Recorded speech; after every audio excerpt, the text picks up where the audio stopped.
when you have your pension in front of you and a life balance in front of you, I think that you're more likely to engage with it, interact with it, and put more money into it. Join your company pension scheme if you're employed. So obviously auto-enrolment, that is free money. So make sure you do that. There's a traditional 50-30-20 rule, but I think certainly in the last couple of years with cost of living crisis, I think that 50% is now edging up. I think if you're saving money, automating it via standing order and making sure that you pay yourself on or after you get paid into a separate savings account is a good strategy.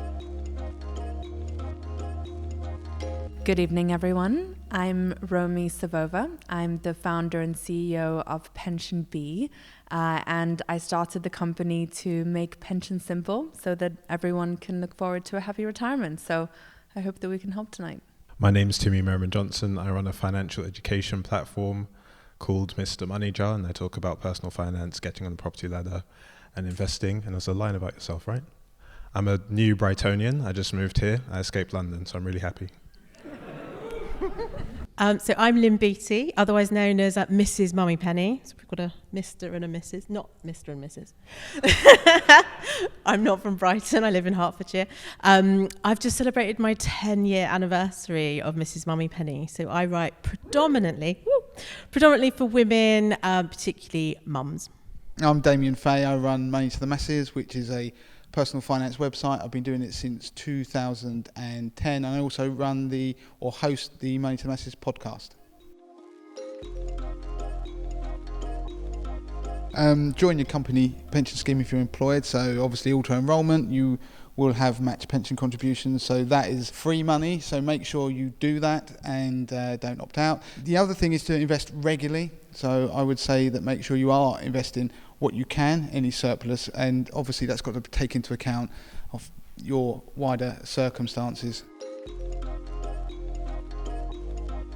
There's a traditional 50-30-20 rule, which is 50% for things you have to pay, 30% for nice things, then 20% for savings. But I think certainly in the last couple of years with cost of living crisis, I think that has changed quite considerably. So that 50% is now edging up, and people still want to have the nice things but aren't able to have as much. So I think that has impacted on the amount you can save. So I think that 20% rule of savings, be that emergency savings or pensions or ISAs, I think that has been squeezed down as a result of the last few years.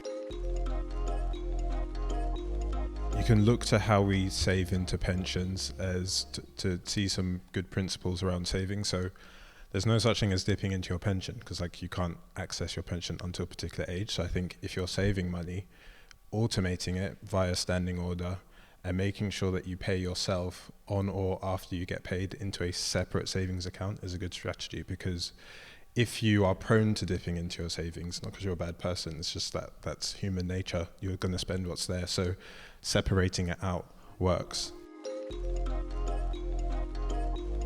Well, it's definitely a bit of a complex one. You need to think about what works for you, and there are some guidelines that you can follow in that respect. So pension saving, on the one hand, is something that you will most likely be doing through the workplace and getting those contributions from your employer. So that will probably take you to around 8% of your qualifying earnings. Many employers will match you to 10%. So you are already quite well on your way, to that 15% magical number. So don't feel bad, basically, if you're not doing more than that, right? Because you're already at 10 of 15, hopefully. On the mortgage side, you need to pay your mortgage. So whatever that rate is, that is a rate that will obviously increase your outgoings. And then in terms of what's left, I think the way you typically think about it is, well, what is my mortgage rate? And is that rate higher or lower than the expected return that I could get from a pension? So over the long term, a pension has returned around 7% per year. That's over a very long-term period. Different years will have different returns, but that is the long-term return. So then you have to compare that 7% to the interest rate that you are paying on your mortgage. And if the interest rate on your mortgage is less than that 7%, then you may wish to consider paying more into your pension. However, it will depend on how, on what type of mortgage you have and so on. If you have a great rate on your mortgage, then it probably makes a lot of sense to put the money into your pension. But if the two are roughly equivalent, then, perhaps you want to focus on that mortgage a bit more. I think people shouldn't confuse the idea of a pension and their home. So the overpaying on the mortgage, I do worry sometimes that people then fall into that trap of, well, my home will be my pension. But that then boxes you into an environment where you are going to have to do something with that home to be able to get the money out when you're later in life, and that limits your options. Whereas if you're obviously paying to a pension, then you have much greater options. You aren't going to have to sell your home or release equity. So I just think that the concept of what you're going to do with some spare money, I get that, but also just bear in mind, I think we should think one of them is for our retirement and the other one is actually clearing a debt you've got on an asset that you're living in. So there are loads of pension calculators out there that you can use. So I would say to anybody after this, go and play with some of these calculators. PensionBee have one, there are others out there, and you can put in how much money you've got in your pension, what you're putting into it, and it will tell you what your retirement might look like, your income, and you can play around with it. And the one thing I would say is go and work out what your dream retirement would be, you'd hope it would be, and then work backwards, how much money that's going to require, but more importantly, you can need to work out the rate of return you're going to have to achieve to get there, and then you'll see whether that's realistic or not, and then that hopefully will be a number that you bear in mind going forward. So hopefully something like 5 to 7% a year, but then that will mean that you don't get swayed by markets when they crash or when they rally incredibly. You stick to the plan, and so my thing would be just build a plan and then stick to it. When I first started investing in a pension, I just went into the standard scheme. I didn't know anything about it. Nobody told me anything about it when I was employed. So have a conversation with your HR department or the pensions department and find out what the rules are about how much you contribute, how much your employer contributes, how much extra you can contribute, and what. Because I've got some friends who are contributing small amounts themselves but getting like huge bonuses from their employer, so it's just worth having that conversation to understand how much of that free money is actually there. Not just free money, there's the tax advantages, it's taken from your pre-tax salary, but it's literal free money, so maximize it as much as you can. First benefit is about ease and the ability to actually plan. I think the second benefit is really about getting your pensions active again. And I had a really interesting conversation with one of our customers who felt that, after she had consolidated her pensions, it was possible to contribute again. And I think that, when you have your pension in front of you and a life balance in front of you, I think that you're more likely to engage with it, interact with it, and put more money into it. And ultimately, that is what will help you get the retirement that you want to get. I think a third benefit is around investments and being able to choose the kind of plan that, aligns with the way you want to invest. In general, you want your investments to be diversified. So you want to be investing across hundreds and in some cases thousands of different stocks. But within that diversified approach, you can certainly have a plan that is more focused on, having impact on the world, which is, of course, something we offer. Or if you want a Sharia compliant plan, you can certainly achieve that as well. So you'll have more control over the way your money is invested. And then I would also say fees. So when you pool your assets together, you are more likely to be able to benefit from effectively what is a bulk discount on your money. The type of pension plan that you're invested into, enough couldn't be said about impact. Make My Money Matter did a study a few years ago showing that if you invest into an ethical pension, it can be up to 20 times more effective at solving climate change than swapping air travel for trains and by going vegetarian. And I don't know how any of us like felt in this room, and I watched Don't Look Up, and it's like this whole metaphor for climate change. I was like, what do we do to stop this metaphorical comet that's headed towards us, where you can actually invest into an ethical pension? And that's a super effective way to do that. I'm that person that left it. I mean, when I was 25, auto-enrollment didn't exist, and so. But I want to give a few numbers so people can understand why you should. Brilliant. We love numbers. Good.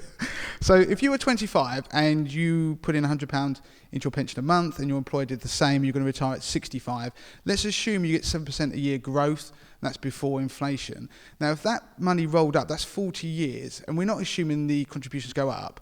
You will end up having about £500,000 in your pension pot, okay?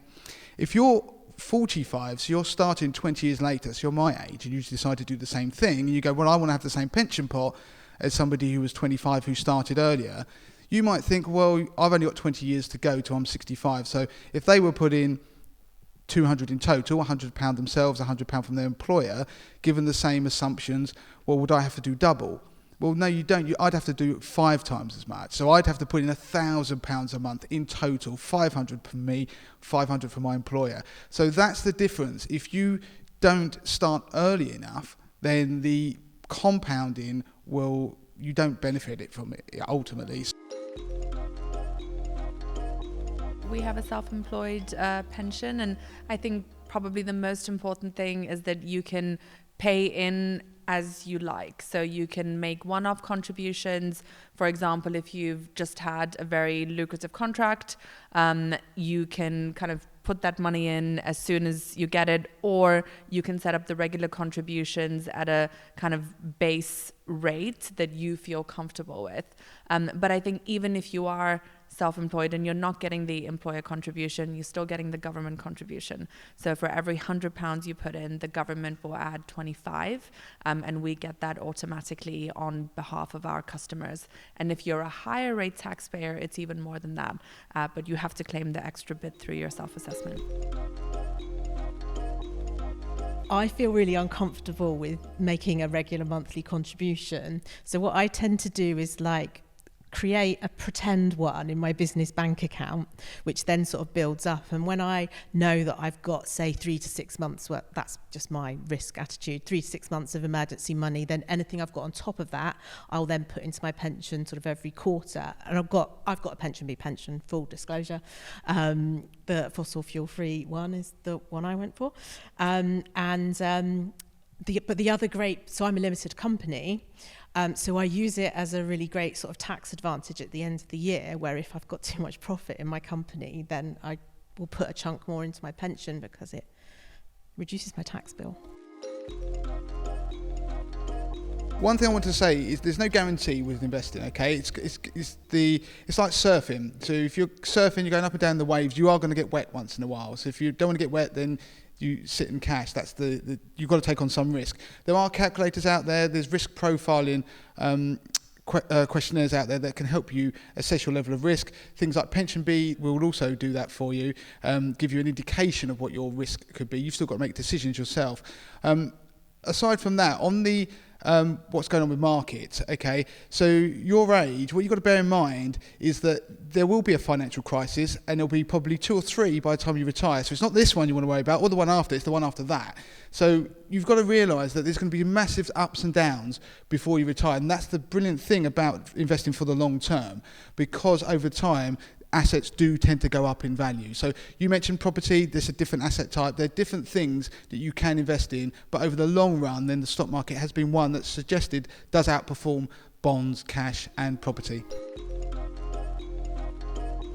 So I think it's quite difficult sometimes to think of what it will be like, but I find it far easier to know what I don't want it to be like. So start with that, because I was once taught that by somebody who had a marketing agency. He was creative and said if you get stuck for ideas, you go to the extreme opposite and then you come back to where you'll come up with something. So I'm going along the lines of what I don't want it to be, where I don't want to be, and how that way it made me realise what was most important to me, and then you can start to work backwards from it. And it isn't, you'll probably find quite quickly you strike things off that aren't so important, so you don't have to own certain things or have to have the biggest car. You'll start to then put monetary value on things and start thinking, well, I can cut back here and be a bit more realistic. And also, don't forget that I think that retirement's changing. So many more people will be working in retirement now, and they'll be having careers and jobs, because I think when people are later in life, sometimes people will be worried their pension isn't big enough. But all I'd say to you is that you are at the point in your life where you have the biggest black book of contacts, the most experience, and all these things that you could probably start something to be a sideline, a hobby. Money to the Masses was a hobby. It was a sideline for me that became a business that employs 8-9 people. And it's something that could be done by pretty much anyone. If you have a hobby, build small, a couple £100 a month income it might be able to generate, that would be the equivalent of a huge pension pot. So don't just dismiss, like, be negative. There are other things you can do as well as pensions. The 4% annual withdrawal rate is basically the idea that if you take your entire pot, you should be able to draw down on 4% of it and have the growth make up the rest for a period of 30. So that's 4% a year, yeah? 4% a year. It's called the Bengen rule. I hope I'm pronouncing his surname right. A guy did a study on it in the 90s. But the thing is that it depends on when you start drawing down. So in this study, when people started drawing down in the early 90s, their money did last because of the market conditions at the time. But just 10 years later, because of things like the dot-com crash and the 08 financial crisis, they weren't able to do the 4% thing because it was too aggressive. So I think listening to what's been said in the conversation so far, it's about having an idea of what you want your retirement to look like and what you want your lifestyle to look like, having an idea of how much that will cost, and then drawing down in a way that's specific to your lifestyle and your circumstances, rather than just going for a flat 4%. Well, in our calculator, we have a toggle on and off. So I think that gives you a sense as to the discomfort that many people have as to whether it will be available when they come to retire. And one of the challenges is, of course, the government keeps putting up the age. And we know that it's likely the age will have to keep going up and up and up and up, because the way that the state pension is currently funded is not through investments, but through the national insurance contributions that, working age people are making. And so when you have an aging society, as we do, generally the contributions kind of start becoming a little bit too big, and taxes have to rise too much in order to be able to fund it. And that is the long-term expectation for the state pension. But what we have also seen is a strong commitment to making sure that it does increase in line with inflation, for example. So the so-called triple lock that the government has been honoring this year. So I do think that there is a commitment to having a form of state pension. But the other thing to bear in mind, there are different ways of drawing income from a pension. So annuities have suddenly come back into fashion. So annuities where you give some of your pot or all of it over to an insurance company and they give you a guaranteed income for life, depending on the annuity you get, they've suddenly become more attractive because obviously gilt yields, etc. have gone up. And so if I go back to 2022, at the beginning of that year, for a 65-year-old, you've got about a 3% annuity rate. So it meant if you gave them £100,000, you get £3,000 a year. Now it's nearer 7%, so nearer £7,000. And if you've got any health issues, you get more.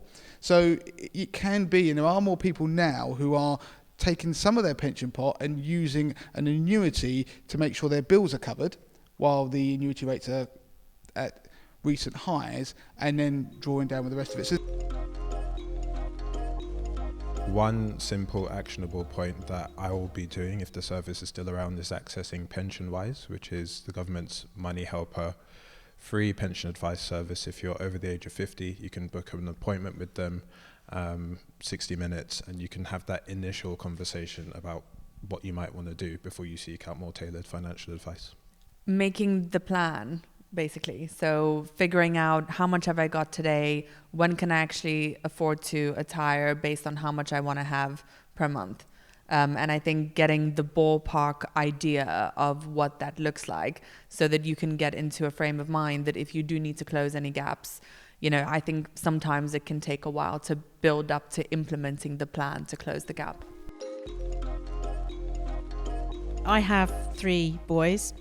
And they all invest, not in pensions though, because you can have children pensions. They've actually got junior ISAs, and then they've got money within my stocks and shares ISA, because I didn't want to put all of the money into a junior ISA where they suddenly own all this money when they're 18.